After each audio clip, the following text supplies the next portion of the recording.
So what I wanted to do in just a couple of short minutes here is give you what I think may be a helpful illustration that you can use as well. I've been doing this for the last few years because I'm going into these college auditoriums and sometimes on these large stages, and usually I have a whiteboard. I'll request a whiteboard. And I go through what I just say is a word picture, 5 simple words to explain why we live in the greatest nation in the history of the world. This is important for us to do right now because so few people understand it anymore. So let me offer this illustration to you, and maybe you can use it as well. You don't need a whiteboard. You can do it on a napkin or a small piece of paper. But here's what I do. I go up on the board, and I write 5 words on the board. I go to the top, and I write G-O-D, all big capital letters at the top. I go halfway down the board, and I write king, lowercase k. The bottom of the board, I write the people, / the subjects. And then I'll draw a bunch of arrows down from the king to the people. I back up and I look at the whiteboard and I say, see, this is a graphic illustration, a graphic word picture of what would be defined as the philosophy of the divine right of kings. It's an old European medieval notion that other countries bought into before ours came along. And it explains this basic idea. They believed that there was a God somewhere hovering high in the heavens, but the real boss, the earthly boss, the sovereign, was the king. And the king was the one that could give you all your rights, tell you what property you can hold, sometimes who you can marry, what you may do for a living, etc. The king was the boss. Well, in 1776, a group of faithful patriots came along. Yeah, and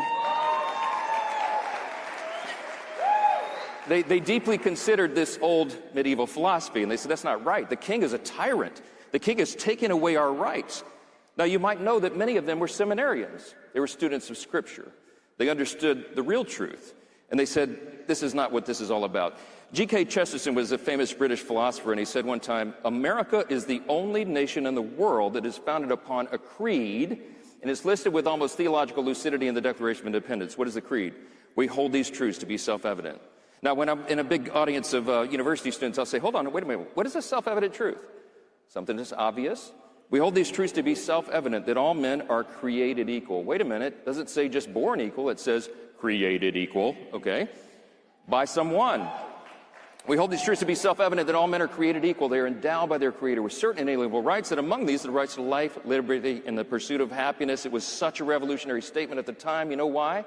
Because we shattered that old paradigm, that old philosophy. And effectively, I go to the whiteboard, I take the eraser, and I erase the word king off the board. I erase all the arrows that went down from the king to the people and the subjects, and I erase the word the subjects.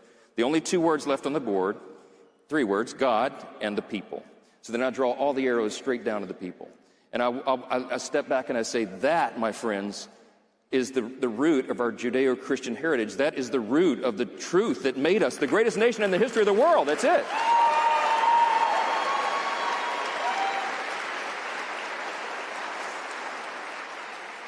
Many years after the founding, Abraham Lincoln famously summarized it in the Gettysburg Address. He said, we are dedicated to this proposition that we are one nation under God and that a government of the people, by the people, for the people shall not perish from the earth. But then we have to explain the next part. Why did that make us so successful? Because of the implications of that worldview. So you understand the difference between that and what the other nations were pursuing before us. See, what Lincoln was talking about is if we're going to have a self-governing people, we have to have responsibility that goes along with that. The founders understood that you had to have a basic moral consensus to keep a constitutional republic. George Washington was the father of our country. He famously said in his farewell address, of all the dispositions and habits which lead to political prosperity, religion and morality are indispensable supports. John Adams came next. He said, our Constitution is made only for a moral and religious people. It is wholly inadequate to the government of any other.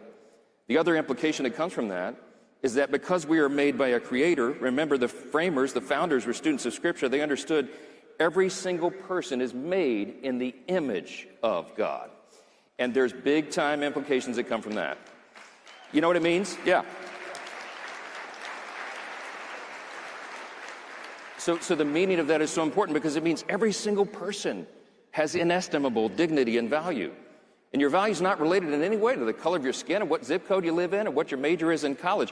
Your value is inherent because it is given to you by God, and no one can take that away. No one can take that away.